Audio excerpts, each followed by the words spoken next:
que é ser persistente até o fim? Muitas vezes nós começamos a desenvolver determinados projetos, determinados empreendimentos, e chega num determinado momento, parece que aquilo não saiu de acordo com o que era esperado no nosso pensamento, na nossa mente. E muitas vezes a gente acaba desistindo no meio do caminho, né? E quando você começa uma coisa e não vai até o fim, você não consegue realizar nada, né? Então a gente verifica que tem muitas pessoas que têm grande desejo em aprender um outro idioma, mas quando ela começa a estudar e ela começa a deparar com determinadas dificuldades ao longo do curso, o que ela faz? Ela acha mais fácil desistir. Então ela começa, para e não consegue terminar nada, né? Então quando a gente fala ser persistente até o fim, se você tomar a decisão de fazer alguma coisa na sua vida, você tem que persistir até o fim, porque se você persistir até o fim, com certeza vai dar certo.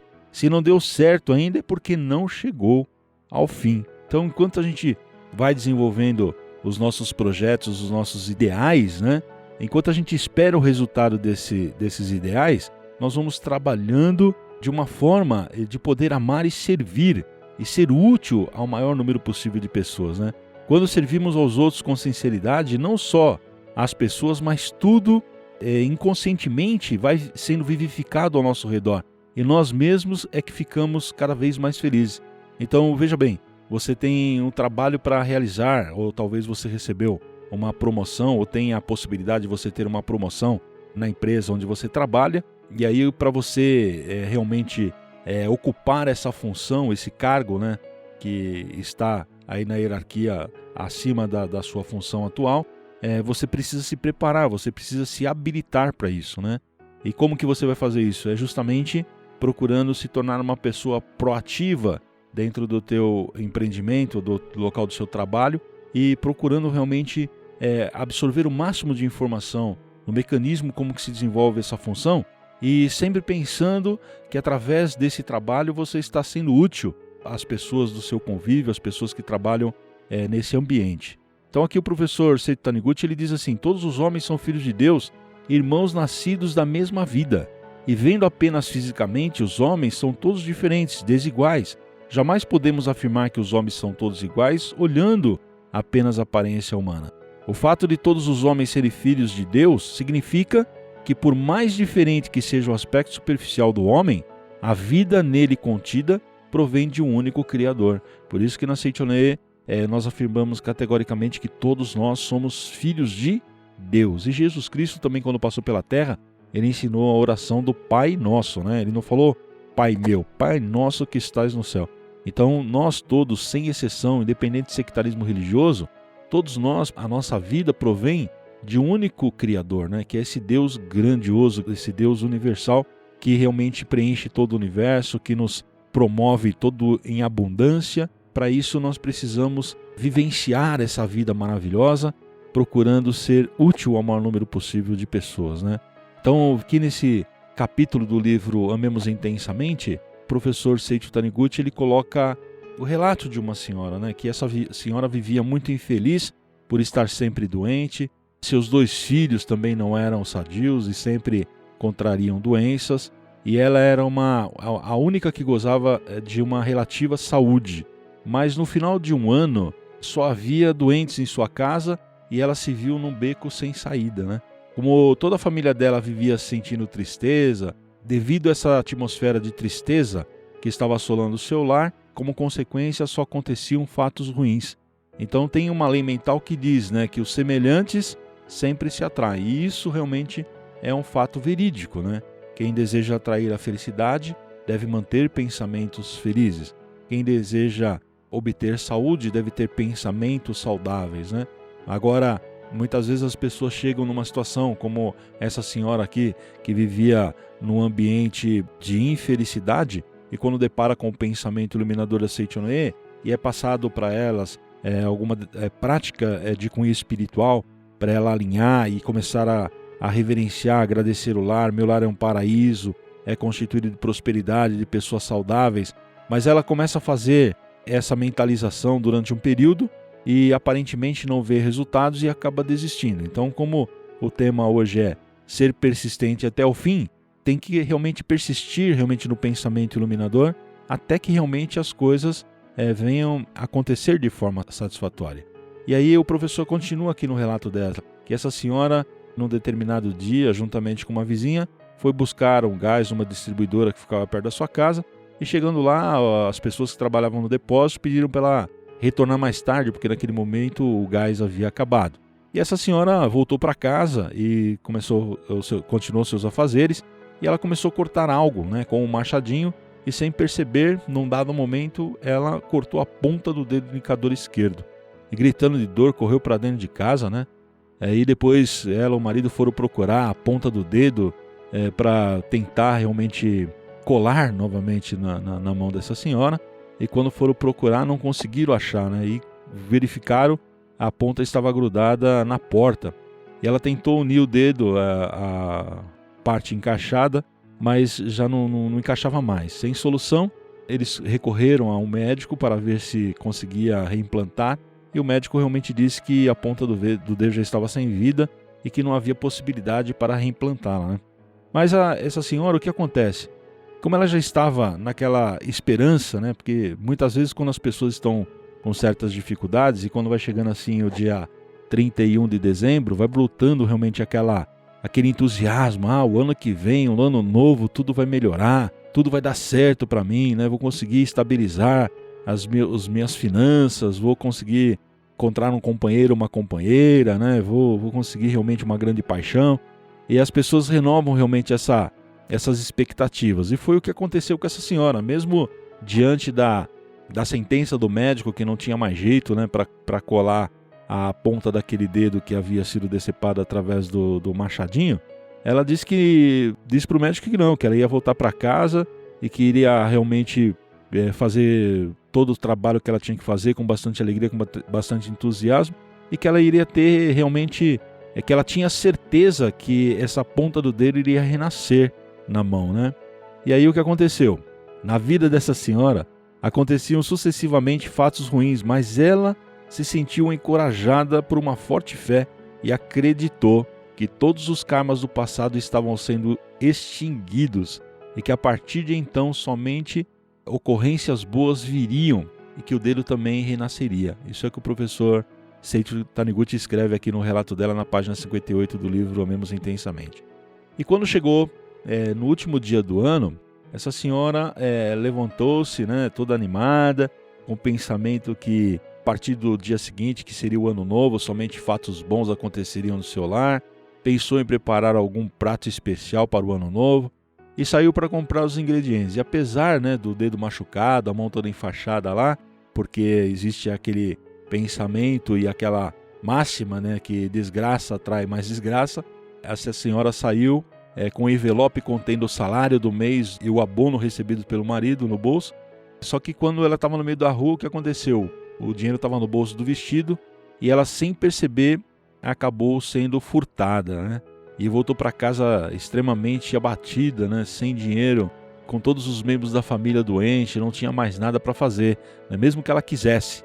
Então essa senhora foi deitar-se, porque parecia que se ela ficasse acordada, mais desgraça poderia acontecer na vida dela. Então ela falou, vamos dormir, que acabou esse dia aqui, dessa forma a gente não vai atrair mais desgraça. E aí o professor fala que era por volta de 5 horas da tarde, ela fechou todas as janelas, mas ela e o marido não conseguiam realmente pegar no sono, Chorou bastante, até molhar todo acolchoado onde ela estava. Num determinado momento ela levantou, chamou o marido, Eles verificaram que nenhum dos dois conseguiam dormir realmente. E o marido dela disse assim, não temos mais nenhuma alternativa, não temos a esperança, O que nos resta só todos nós devemos morrer juntos. E aí ela se recordou, dos trechos de palestras religiosas, que por detrás da escuridão sempre há luz, ou nenhum homem vive só. Se ele pratica o bem, infalivelmente terá retorno. E aí, quando essa frase, essas duas máximas vieram à sua mente, ela lembrou também que o ano já estava terminando, e que no ano novo, com certeza, iria trazer novas esperanças e tudo iria realmente se aprumar. E ela disse para o marido, então, que essa ideia de cometer o suicídio, matar todo mundo na família lá, que ele esperasse mais um pouquinho, que esperasse vir o ano novo, e com ele, com certeza, o ano novo iria trazer novas perspectivas, né? E ela tinha certeza absoluta disso. Prorrogando por 5 horas a intenção do suicídio, aí o professor Seito Taniguchi ele escreve aqui na página 60 do livro Amemos Intensamente.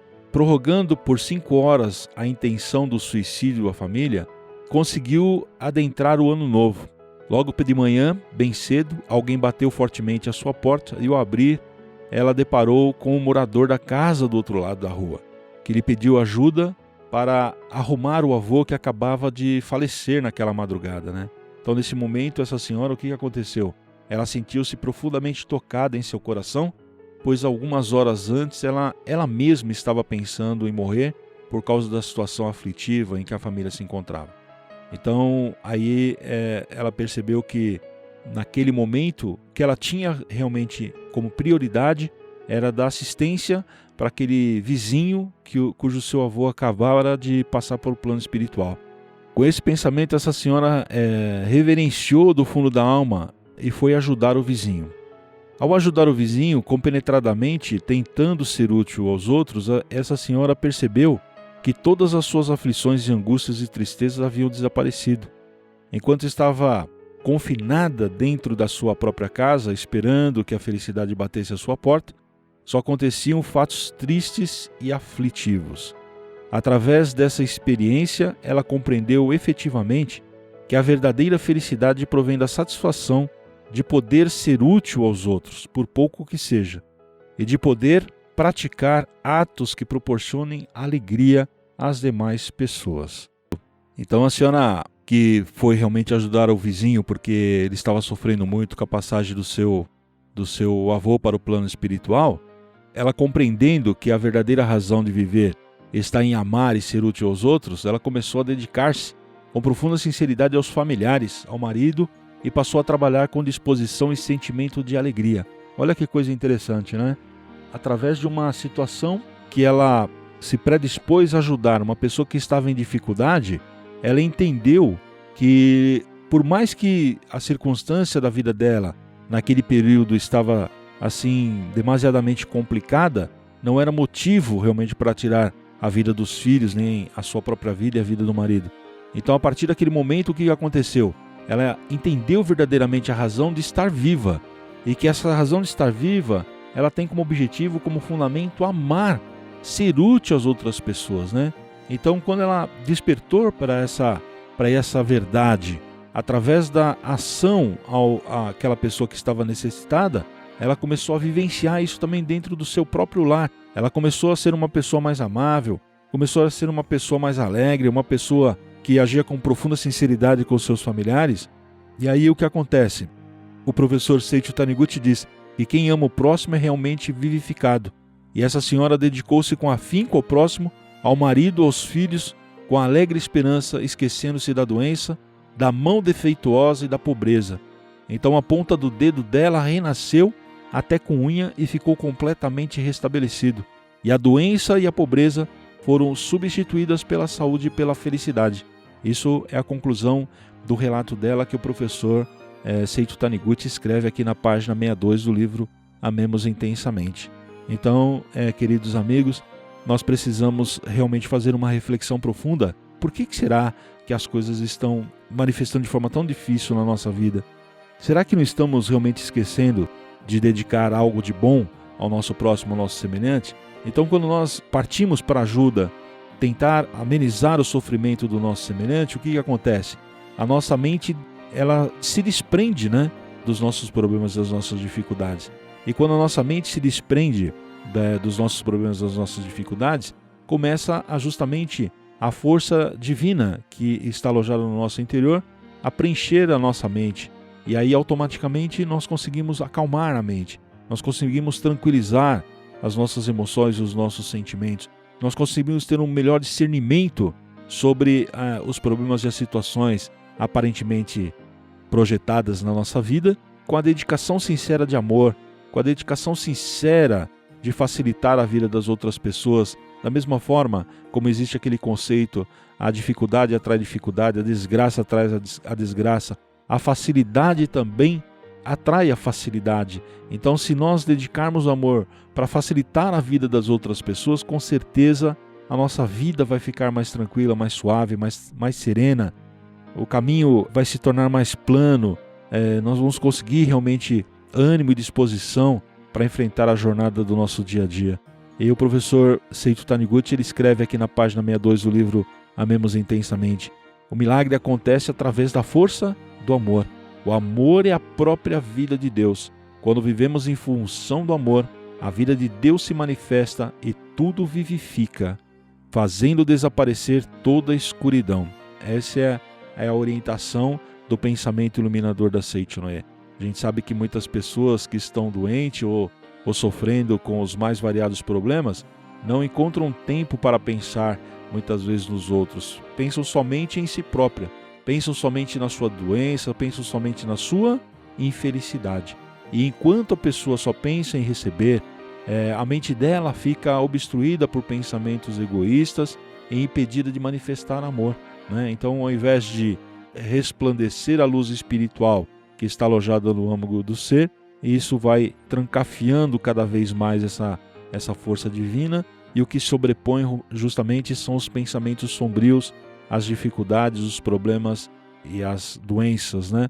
Então, aí por isso que fica difícil de solucionar os seus problemas. Na página 65, o professor Seito Taniguchi, ele recomenda: ofereça ao próximo, à família, um sorriso radiante, palavras carinhosas a todos com atos de bondade, né? Então não basta fazer somente os atos físicos sem expressar alegria.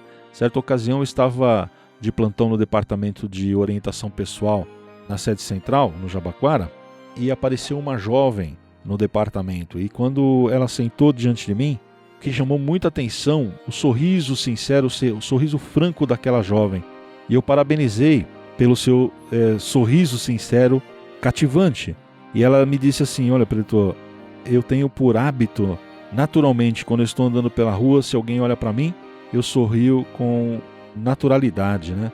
Falei, nossa, que espírito bastante iluminado, né? Porque às vezes a gente olha as pessoas cruzando pelas outras na rua, fisionomia carrancuda, né? E ela anda distribuindo sorriso. E ela contou um fato bastante interessante, que um dia ela estava chegando numa estação do metrô na cidade de São Paulo, era mais ou menos umas 6 horas da manhã, e ela passou por uma senhora e ela esboçou um sorriso naturalmente. E quando ela parou na plataforma lá para esperar o trem, ela sentiu alguém tocar no seu ombro, e quando ela virou, era uma senhora, e essa senhora disse que ela havia acabado de salvar a vida dela, né? Mas ela falou, mas por quê? Ela falou, porque eu saí decidida da minha casa hoje, tão angustiada que eu iria me suicidar nessa estação. E quando você passou por mim e me deu um sorriso, eu percebi através do seu sorriso que Deus tem uma missão para que eu cumpra na face da terra. Então olha que coisa interessante. O professor Seito fala aqui que o sorriso radiante, palavras carinhosas e atos de bondade. Então olha a importância de um sorriso sincero, de um sorriso radiante, tem o poder de salvar a vida de uma pessoa. Então, se tem o poder de salvar uma vida de uma pessoa, imagina na sua vida, quando você começar a sorrir sinceramente, quando você começar a sorrir de forma espontânea e natural, o que vai acontecer, quais as transformações, quais as reviravoltas que vão dar na tua vida, mas de uma reviravolta de forma satisfatória, fundamentada no sucesso, na prosperidade, no bem-estar, na paz, na harmonia. Uma das características de Deus que habita no teu interior é a alegria. Sorria alegremente, esboce sorriso radiante, mesmo que você não tenha motivo hoje para sorrir, mas o sorriso atrai situações que vão te dar condição de você sorrir cada vez mais. Agora, se ficar com a fisionomia carrancuda, com a fisionomia fechada, então automaticamente dentro da lei mental, sorriso atrai situações alegres e fisionomia carrancuda vão atrair situações de dificuldades ainda maior. Para finalizar, o professor Seito Taniguchi, aqui no capítulo do livro Amemos Intensamente, ele diz assim: quem ama deve libertar a pessoa amada e orar para que Deus sempre abençoe. No amor assim perfeito, isto é, onde se manifesta a mente búdica, jamais haverá infelicidade, pobreza, temor, catástrofe e doença, pois é a manifestação do próprio amor de Deus. No mundo de Deus, jamais há infelicidades e doenças. Então, para a gente manifestar todas as dádivas de Deus, nós temos que vibrar na frequência de Deus. E Deus é a alegria infinita. Então sorria alegremente, receba as pessoas, coisas e fatos com sorriso, gratidão, alegria, que você vai perceber realmente que tudo vai se manifestar de forma satisfatória. Agora eu vou pedir, se você estiver na sua casa tranquilo, para que você feche os olhos. Se você estiver no trânsito, simplesmente acompanhe mentalmente, que agora nós vamos realizar a oração para fortalecer a fé, que está inserida no livro Minhas Orações, de autoria do professor Masaharu Taniguchi, na página 138. Oração para fortalecer a fé. Quando há falta de fé, há insegurança. É importante sentir fé, mas há momentos em que ela aumenta e outros em que se enfraquece. Quando sentimos pouca fé, devemos fortalecê-la. Não se preocupe. Deus o está protegendo sempre. Agradeça, mentalize e repita as seguintes palavras toda vez que tiver tempo. Tenho fé, pois é Deus que me concede fé inabalável. Tenho fé, pois é Deus que me concede fé inabalável. Então, com o coração puro e alegre, e sabemos que somos filhos de Deus e que a eterna vida que se aloja dentro de nós, fica por aqui mais um programa Seiichi no Rádio. Espero te encontrar em breve em um dos nossos eventos, reuniões ou seminários nas academias de treinamento espiritual. Todas essas oportunidades estão no site sni.org.br. A gente se encontra no próximo programa. Até lá!